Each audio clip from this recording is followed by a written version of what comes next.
Esther पुस्तक अध्याय 8 जिहुदीमानंकर आनंद। एही पत्रटीर एक प्रतिलिपि निर्देशनामा सदृश समस्त प्रदेश रे घोषित करिबा, समस्त लोकंक मध्यरे विज्ञापित करिबा ओ जिहुदी माने जेपरि सेही दिन सेमानंकर शत्रुमानंक विरुद्ध रे प्रतिशोध नेई पारंती सेथि सकाशे प्रस्तुत हेबा पई ताहा आदिष्ट थिला। सुतरां राजांको आदेश मुताबक राजांको सेवा जोगी द्रुतगामी घटक उपरे आरोहण करी दूत माने खूब शीघ्र यात्रा कले। राजधानी सुसारे निर्देश नामाटी घोषित हेला।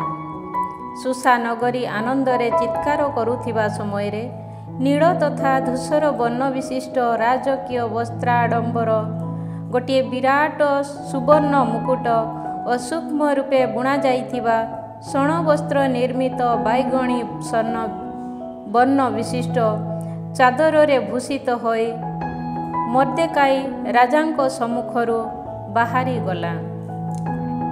एहीपरि जिहुदी मानंको मध्यरे आलोक, संतोष, आनंद तथा श्रद्धा विराजिला। जो समस्त प्रदेश तथा नगरी गुड़िकरे राजांकर आदेश तथा निर्देशनामा पहुँची थिला, से सबु स्थान रे जिहुदी माने उत्सव व विश्रामर दिवस सदृश महानंदरे आनंदित हेले। राज्यवासी बहु संख्यक लोके निज निजकु जिहुदी बोली विज्ञापन कले, कारण से माने जिहुदी मानंक प्रति भयभीत थिले। अध्याय 9 जिहुदी मानंकर प्रतिशोध। द्वादश अर्थात आदार मासर त्रयोदश दिवस रे राजांकर आदेश तथा निर्देशनामा को कार्य रे परिणत करिबा पई निरूपित दिवस रे जिहुदी मानंक उपरे जययुक्त हेबा पई शत्रु माने आशा करिथिले, किंतु सेही दिनटी शत्रु मानंक उपरे विजय हासिल करिबा पई उद्दिष्ट गोटे दिवस रे परिणत हेला। सुतरां राजा अहास्वेरोसଙ୍କ अधीनस्थ समस्त प्रदेशर नगरीवासी जिहुदी माने निजर विनाश सकाशे प्रतीक्षा करी रहिथिबा समस्तଙ୍କୁ निधन करिबा निमंते एकत्रित हेले। केही सेमानंकु विरोध करी ठिया होई पारिले नाही, कारण समस्त जाति सेमानंक प्रति भयभीत थिले। प्रदेश गुड़िकर शासकगण, अध्यक्ष, देशाधिपति व राजकर्मचारी माने जिहुदी मानंकु साहाय्य कले, कारण सेमाने मर्देकाई जोगु भयभीत होइथिले। राजांक भवन रे मर्देकाई जड़े महान व्यक्ति थिला व तार ख्याति समस्त प्रदेश रे व्याप्त हेला। मर्देकाई उत्तरोत्तर भावे शक्तिशाली हेला। जिहुदी माने सेमानंकर शत्रु मानंकु खड्ग द्वारा बद्ध करी विनष्ट कले एवं सेमानंकर घृणाकारी मानंक प्रति स्वेच्छामूलक कार्य साधन कले। केवल राजधानी सुसा नगरी रे जिहुदी माने 500 लोकंकु निधन कले, जे जिहुदी मानंकर शत्रु ओ हामादाथार पुत्र। सेही हामानर 10 जन पुत्र पाशान, दाथा, दालफोन, आसफाता, पराथा, आदालिया, आरिदाथा, पारमासथा, आरिसाई, आरिदाई व बाई साथाको सेमाने हत्या कले, किंतु सेमाने कौनसी वस्तु लुंठन कले नाही। राजधानी सुसारे निहत होइथिबा लोकंक संख्या सेही दिन राजांको जणाई दियागला। रानी एस्तेरंको राजा कहिले, राजधानी सुसारे जिहुदी माने 500 लोक ओ हामानर 10 जन लोक पुत्रंको बध करिसंती। ताहा हेले सेमाने राजांको अधीनस्थ अवशिष्ट प्रदेश गुड़िकरे कौन न करिथिबे। वर्तमान तुमन ନିବେଦନ କ'ଣ? ତୁମର ସେହି ନିବେଦନକୁ କାର୍ଯ୍ୟରେ ପରିଣତ କରାହେବ। ତହୁଁ ଏସ୍ତେର କହିଲେ, ରାଜା ଯଦି ଇଚ୍ଛୁକ, ତେବେ ଆଜି ବିଜ୍ଞାପିତ ନିର୍ଦ୍ଦେଶନାମା ଅନୁଯାୟୀ ଆସନ୍ତାକାଲି ମଧ୍ୟ କରାହେବା ପାଇଁ ସୁସାବାସୀ ଯିହୁଦୀମାନଙ୍କୁ ଅନୁମତି ଦିଅନ୍ତୁ ଏବଂ ହାମାନର 10 ଜଣ ପୁତ୍ରଙ୍କୁ ଫାଶୀ ଖୁଣ୍ଟରେ ଝୁଲାଇ ଦିଅନ୍ତୁ। ସୁସାରେ ଗୋଟିଏ ନିର୍ଦ୍ଦେଶନାମା ବିଜ୍ଞାପିତ କରାଇ ସେହିପରି କରାଯିବା ନିମନ୍ତେ ରାଜା ଆଦେଶ ଦେଲେ ଓ ହାମାନର 10 ଜଣ ପୁତ୍ରଙ୍କୁ ଫାଶୀ ଖୁଣ୍ଟରେ ଝୁଲାଇ ଦେଲେ। ସୁସାବାସୀ ଯିହୁଦୀମାନେ ଆଦାର ମାସର ଚତୁର୍ଦ୍ଦଶ ଦିବସରେ ମଧ୍ୟ ଏକତ୍ରିତ ହୋଇ 300 ସୁସାବାସୀମାନଙ୍କୁ ହତ୍ୟା କଲେ, କିନ୍ତୁ ସେମାନେ କୌଣସି ବସ୍ତୁ ଲୁଣ୍ଠନ କଲେ ନାହିଁ। ରାଜାଙ୍କ ଅଧୀନସ୍ଥ ଅନ୍ୟ ପ୍ରଦେଶଗୁଡ଼ିକରେ ବାସ କରିଥିବା ଯିହୁଦୀମାନେ ମଧ୍ୟ ସେମାନଙ୍କର ରକ୍ଷା ନିମନ୍ତେ ଏକତ୍ରିତ ହେଲେ। ସେମାନେ ସେମାନଙ୍କର ଶତ୍ରୁମାନଙ୍କ ହସ୍ତରୁ ରକ୍ଷା ପାଇଲେ ଓ ନିଜ ଘୃଣାକାରୀମାନଙ୍କ ମଧ୍ୟରୁ 75,000 ବ୍ୟକ୍ତିଙ୍କୁ ବଧ କଲେ, କିନ୍ତୁ ସେମାନେ କୌଣସି ବସ୍ତୁ ଲୁଣ୍ଠନ କଲେ ନାହିଁ। ଆଦାର ମାସର ତ୍ରୟୋଦଶ ଦିବସରେ ଏହା ସଂଘଟିତ ହେଲା। ଚତୁର୍ଦ୍ଦଶ ଦିବସରେ ସେମାନେ ବିଶ୍ରାମ କରି ସେହି ଦିନକୁ ଉତ୍ସବ ତଥା ଆନନ୍ଦର ଦିନରେ ପରିଣତ କଲେ। କିନ୍ତୁ ସୁସାବାସୀ ଯିହୁଦୀମାନେ ତ୍ରୟୋଦଶ ତଥା ଚତୁର୍ଦ୍ଦଶ ଦିବସରେ ଏକତ୍ରିତ ହେଲେ ଓ ପଞ୍ଚଦଶ ଦିବସରେ ବିଶ୍ରାମ କରି ସେହି ଦିନକୁ ଉତ୍ସବ ତଥା ଆନନ୍ଦର ଦିନରେ ପରିଣତ କଲେ। ସୁତରାଂ ଗ୍ରାମାଞ୍ଚଳ ଗୁଡ଼ିକରେ ଅବସ୍ଥିତ ପ୍ରାଚୀର ବିହୀନ ସହର ସମୂହବାସୀ ଯିହୁଦୀମାନେ ଆଦାର ମାସର ଚତୁର୍ଦ୍ଦଶ ଦିବସରେ ଆନନ୍ଦ, ଉତ୍ସବ, ବିଶ୍ରାମ ଓ ପରସ୍ପରକୁ ଉପହାର ଦେବା ପାଇଁ ଉଦ୍ଦିଷ୍ଟ ଦିନ ସଦୃଶ ପାଳନ କରନ୍ତି। ପୁରିମ ଉତ୍ସବର ପ୍ରତିଷ୍ଠା।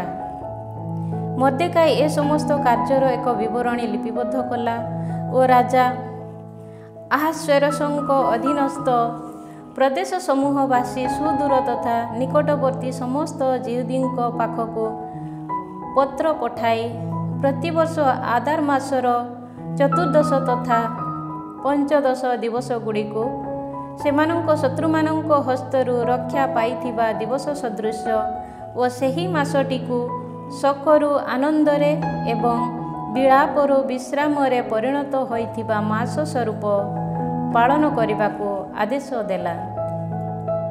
ସେମାନେ ସେହି ଦିବସଗୁଡ଼ିକରେ ଉତ୍ସବ, ଆନନ୍ଦ ଓ ପରସ୍ପରକୁ ବିଶିଷ୍ଟ ଉପହାର ଦେବା ଏବଂ ନିର୍ଦ୍ଧନମାନଙ୍କୁ ଦାନ ଦେବା ପାଇଁ ନିରୂପିତ ଦିନ ସଦୃଶ ପାଳନ କରିବାକୁ ମଧ୍ୟ ସେ ସେମାନଙ୍କୁ ଆଜ୍ଞା ଦେଲା। ସୁତରାଂ ସେମାନେ ଆରମ୍ଭ କରିଥିବା ଓ ମର୍ଦ୍ଦେକାଇ ସେମାନଙ୍କୁ ଆଜ୍ଞା କରିଥିବାନୁଯାୟୀ ଯିହୁଦୀମାନେ ପାଳନ କରିବାକୁ ଆରମ୍ଭ କଲେ। କାରଣ ହାମାଦାଥାର ପୁତ୍ର ଓ ଯିହୁଦୀମାନଙ୍କର ଶତ୍ରୁ ଆଗାମୀୟ ହାମାନ ଯିହୁଦୀମାନଙ୍କୁ ବିନାଶ କରିବା ପାଇଁ ଷଡ଼ଯନ୍ତ୍ର କରି ପୁର ଅର୍ଥାତ୍ ଗୁଳିବାଣ୍ଟ କରିଥିଲା। କିନ୍ତୁ ଏସ୍ତେର ଯେବେ ରାଜାଙ୍କ ସମ୍ମୁଖକୁ ଆସିଲେ, ତେବେ ଯିହୁଦୀମାନଙ୍କ ବିରୁଦ୍ଧରେ ତା ଦ୍ୱାରା ପରିକଳ୍ପିତ ଦୁଷ୍ଟ ଷଡ଼ଯନ୍ତ୍ର ତାର ମସ୍ତକ ଉପରେ ପଡ଼ିବା ଏବଂ ତାକୁ ଓ ତାର ପୁତ୍ରମାନଙ୍କୁ ଫାଶୀ ଖୁଣ୍ଟରେ ଝୁଲାଇବା ପାଇଁ ରାଜା ଆଦେଶ ଦେଇ ଲେଖିଦେଲେ। ସୁତରାଂ ସେମାନେ ସେହି ପୁର ଶବ୍ଦ ଅନୁସାରେ ସେହି ଦିନଗୁଡ଼ିକୁ ପୁରିମ ନାମରେ ଅଭିହିତ କଲେ। ସୁତରାଂ ଯେଉଁଭଳି ଏହି ପତ୍ରରେ ଉଲ୍ଲିଖିତ, ସେମାନେ ଯେ ସମସ୍ତ କାର୍ଯ୍ୟର ସମ୍ମୁଖୀନ ହୋଇଥିଲେ ଓ ସେମାନଙ୍କ ପ୍ରତି ଯାହା ସଂଗଠିତ ହୋଇଥିଲା, ତଦନୁଯାୟୀ ସେମାନେ ସେମାନଙ୍କର ସନ୍ତାନବର୍ଗ ଓ ଯିହୁଦୀ ଧର୍ମାବଲମ୍ବୀମାନେ ଅନ୍ୟଥା ନ କରି ଏହି ଦୁଇଟି ଦିନର ସ୍ମୃତି ଲିପିବଦ୍ଧ ଥିବା ଅନୁସାରେ ପାଳନ କରିବାକୁ ନିୟମ ପ୍ରସ୍ତୁତ କରି ସ୍ଥିର କଲେ ଯେ ସମସ୍ତ ବଂଶାନୁକ୍ରମେ ଏହି ଦିନ ସମୂହ ପ୍ରତି କୁଟୁମ୍ବ, ପ୍ରଦେଶ ତଥା ନଗରୀଗୁଡ଼ିକରେ ପାଳିତ ହେବ। ଯିହୁଦୀମାନଙ୍କ ମଧ୍ୟରେ ଏହି ପୁରିମ ଦିବସ ସମୂହ କେବେ ହେଁ ବିସ୍ମୃତ ହେବ ନାହିଁ ଏବଂ ସେମାନଙ୍କ ବଂଶଧରମାନଙ୍କ ମଧ୍ୟରେ ଏହି ଦିନଗୁଡ଼ିକର ସ୍ମରଣ ନିଶ୍ଚିହ୍ନ ହେବ ନାହିଁ। ରାଣୀ ଏସ୍ତେର ଅର୍ଥାତ୍ ଆବିହାଇଲର କନ୍ୟା ଓ ଯିହୁଦୀ ମର୍ଦ୍ଦେକାଇ ପୁରିମ ସମ୍ବନ୍ଧୀୟ ଏହି ଦ୍ୱିତୀୟ ପତ୍ରକୁ ଅଧିକାର ପୂର୍ଣ୍ଣ ଲେଖା ଦ୍ୱାରା ଦୃଢ଼ ରୂପେ ସାବ୍ୟସ୍ତ କଲେ। ଶାନ୍ତି ତଥା ସତ୍ୟଯୁକ୍ତ ବାକ୍ୟରେ ରାଜା ଆହାଶ୍ୱେରୋସଙ୍କ ଅଧୀନସ୍ଥ 127ଟି ପ୍ରଦେଶବାସୀ ଯିହୁଦୀମାନଙ୍କ ନିକଟକୁ ପତ୍ର ସମୂହ ପ୍ରେରିତ ହେଲା। ସେଥିରେ ଲିପିବଦ୍ଧ ହୋଇଥିଲା ଯେ ଯିହୁଦୀ ମର୍ଦ୍ଦେକାଇ ଏବଂ ରାଣୀ ଏସ୍ତେରଙ୍କ ଆଦେଶ ଅନୁସାରେ ନିର୍ଦ୍ଦିଷ୍ଟ ସମୟରେ ଏବଂ ସ୍ୱୟଂ ଯିହୁଦୀମାନେ ସେମାନଙ୍କ ତଥା ସେମାନଙ୍କ ବଂଶଧରମାନଙ୍କ ପାଇଁ ଉପବାସ ଓ ବିଳାପ ସମ୍ବନ୍ଧରେ ମୀମାଂସା କରିଥିବା ଅନୁଯାୟୀ ଏହି ପୁରିମ ଦିନ ସମୂହ ପାଳିତ ହେବ। ପୁରିମ ସମ୍ବନ୍ଧୀୟ ବିବିଧକୁ ରାଣୀ ଏସ୍ତେରଙ୍କ ଆଦେଶ ସ୍ଥିରୀକୃତ କଲା ଓ ତାହା ଏକ ପୁସ୍ତକରେ ଲିପିବଦ୍ଧ କରାଗଲା। ଅଧ୍ୟାୟ 10 ମର୍ଦ୍ଦେକାଇର ପ୍ରଶଂସା। ନିଜ ଅଧୀନସ୍ଥ ଦେଶ ଓ ସମୁଦ୍ର ମଧ୍ୟବର୍ତ୍ତୀ ଦ୍ୱୀପଗୁଡ଼ିକ ଉପରେ ରାଜା ଆହାଶ୍ୱେରୋସଙ୍କ ଖଜଣା ନିର୍ଦ୍ଧାରଣ କଲେ। ତାଙ୍କ ଦ୍ୱାରା ସମ୍ପାଦିତ ସମସ୍ତ ଶକ୍ତି ତଥା ପରାକ୍ରମର କାର୍ଯ୍ୟ ଓ ଯେଉଁ ଉଚ୍ଚ ପଦବୀରେ ମର୍ଦ୍ଦେକାଇକୁ ସେ ଉନ୍ନୀତ କରିଥିଲେ ସେ ସମସ୍ତର ଏକ ବିବରଣୀ ମେଦିଆ ଓ ପାରସ୍ୟର ରାଜାମାନଙ୍କ ଇତିବୃତ୍ତ ପୁସ୍ତକରେ କ'ଣ ଲିପିବଦ୍ଧ ହୋଇନାହିଁ? ଯିହୁଦୀ ମର୍ଦ୍ଦେକାଇ ରାଜା ଆହାଶ୍ୱେରୋସଙ୍କ ପରେ ଦ୍ୱିତୀୟ ପଦବୀରେ ବିମଣ୍ଡିତ ହୋଇଥିଲେ ଓ ସେ ଯିହୁଦୀମାନଙ୍କ ମଧ୍ୟରେ ମହାନ ଥିଲେ ଏବଂ ସଂଖ୍ୟାଧିକ ଭ୍ରାତାମାନଙ୍କର ପ୍ରିୟପାତ୍ର ଥିଲେ, କାରଣ ସେମାନଙ୍କର ମଙ୍ଗଳ ତଥା ଶାନ୍ତି ନିମନ୍ତେ ସେ କାର୍ଯ୍ୟ କରିଥିଲା। ମର୍ଦ୍ଦେକାଇ କହିଲା, ଏ ସମସ୍ତ କାର୍ଯ୍ୟ ଈଶ୍ୱରଙ୍କ ଦ୍ୱାରା ସାଧିତ। ଏ ସମସ୍ତ କାର୍ଯ୍ୟ ସମ୍ବନ୍ଧରେ ମୁଁ ଯେଉଁ ସ୍ୱପ୍ନ ଦେଖିଥିଲି ତାହା ମୁଁ ସ୍ମରଣ କରେ। ତନ୍ମଧ୍ୟରୁ କିଛି ହେଲେ ଅକୃତ୍ୟ କାର୍ଯ୍ୟ ହୋଇନାହିଁ। ତାହା ଥିଲା ନଦୀରେ ପରିଣତ ହୋଇଥିବା ଏକ କ୍ଷୁଦ୍ର ଝରଣା, ଜ୍ୟୋତି, ସୂର୍ଯ୍ୟ ତଥା ପ୍ରଚୁର ଜଳ। ରାଜା ବିବାହ କରି ତାଙ୍କ ରାଣୀ ରୂପେ ନିଯୁକ୍ତି ପ୍ରଦାନ କରିଥିବା ଏସ୍ତେର ସେହି ନଦୀ ଅଟନ୍ତି। ହାମାନ ଓ ମୁଁ ଦୁଇଟି ବିକ୍ଟାକାର ଜନ୍ତୁ, ଯେଉଁମାନେ ଯିହୁଦୀମାନଙ୍କ ବିନାଶ କରିବା ପାଇଁ ଏକତ୍ରିତ ହୋଇଥିଲେ, ସେମାନେ ଜାତି ସମୂହ ଅଟନ୍ତି, ଯେଉଁମାନେ ଈଶ୍ୱରଙ୍କ ସନ୍ନିଧାନରେ କ୍ରନ୍ଦନପୂର୍ବକ ନିବେଦନ କରିଥିଲେ ଓ ରକ୍ଷାପ୍ରାପ୍ତ ହୋଇଥିଲେ। ସେମାନେ ଅଟନ୍ତି ମୋର ସ୍ୱଜନ ଇସ୍ରାଏଲ। ତାହାଙ୍କର ସ୍ୱଜନମାନଙ୍କୁ ପ୍ରଭୁ ରକ୍ଷା କଲେ। ପ୍ରଭୁ ଆମମାନଙ୍କୁ ଏ ସମସ୍ତ ଅନିଷ୍ଟ କାର୍ଯ୍ୟରୁ ମୁକ୍ତ କରିଅଛନ୍ତି। ଜାତି ସମୂହ ମଧ୍ୟରେ କେବେ ହେଁ ସଂଘଟିତ ହୋଇନଥିବା ଭଳି ନିଦର୍ଶନ ତଥା ଅଦ୍ଭୁତ କର୍ମ ଈଶ୍ୱର ସମ୍ପାଦନ କରିଛନ୍ତି। ଏହା ଉଦ୍ଦେଶ୍ୟରେ ଈଶ୍ୱର ନିଜର ସ୍ୱଜନମାନଙ୍କ ନିମନ୍ତେ ଗୋଟିଏ ଓ ଅନ୍ୟ ସମସ୍ତ ଜାତି ନିମନ୍ତେ ଅନ୍ୟ ଗୋଟିଏ ଗୁଳିବଣ୍ଟ ସ୍ଥିର କଲେ। ଈଶ୍ୱରଙ୍କ ଦ୍ୱାରା ନିରୂପିତ ଘଟିକା ମୁହୂର୍ତ୍ତ ତଥା ଦିବସରେ ଜାତି ସମୂହ ମଧ୍ୟରେ ସେହି ଦୁଇଟି ଗୁଳିବାଣ୍ଟ ସଂଘଟିତ ହେଲା। ଈଶ୍ୱର ତାହାଙ୍କର ସ୍ୱଜନମାନଙ୍କୁ ସ୍ମରଣ କଲେ ଓ ତାହାଙ୍କ ଉତ୍ତରାଧିକାରକୁ ସମର୍ଥନ କଲେ। ସୁତରାଂ ସେମାନେ ଆଦାର ମାସର ଚତୁର୍ଦ୍ଦଶ ତଥା ପଞ୍ଚଦଶ ଦିବସରେ ଈଶ୍ୱରଙ୍କ ସନ୍ନିଧାନରେ ଆନନ୍ଦ ତଥା ଆହ୍ଲାଦ ପୂର୍ବକ ଏକତ୍ରିତ ହୋଇ ସ୍ୱଜନ ଇସ୍ରାଏଲରେ ବଂଶାନୁକ୍ରମେ ଏହା ପାଳନ କରିବେ। ଅଧ୍ୟାୟ 11 ଗ୍ରନ୍ଥଟିର ଗ୍ରୀକ୍ ଅନୁବାଦ।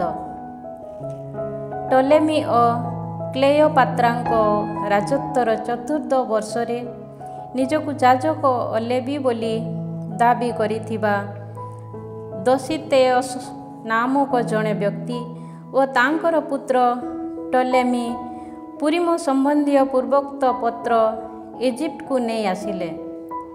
ଏହି ପତ୍ରଟି ପ୍ରକୃତ ଅଟେ ଓ କୁହାଯାଏ ଯେ ଜେରୁସାଲେମବାସୀ ଓ ଟଲେମୀଙ୍କ ପୁତ୍ର ଲିସିମାଖସ୍ ତାହା ଅନୁବାଦ କରିଥିଲେ।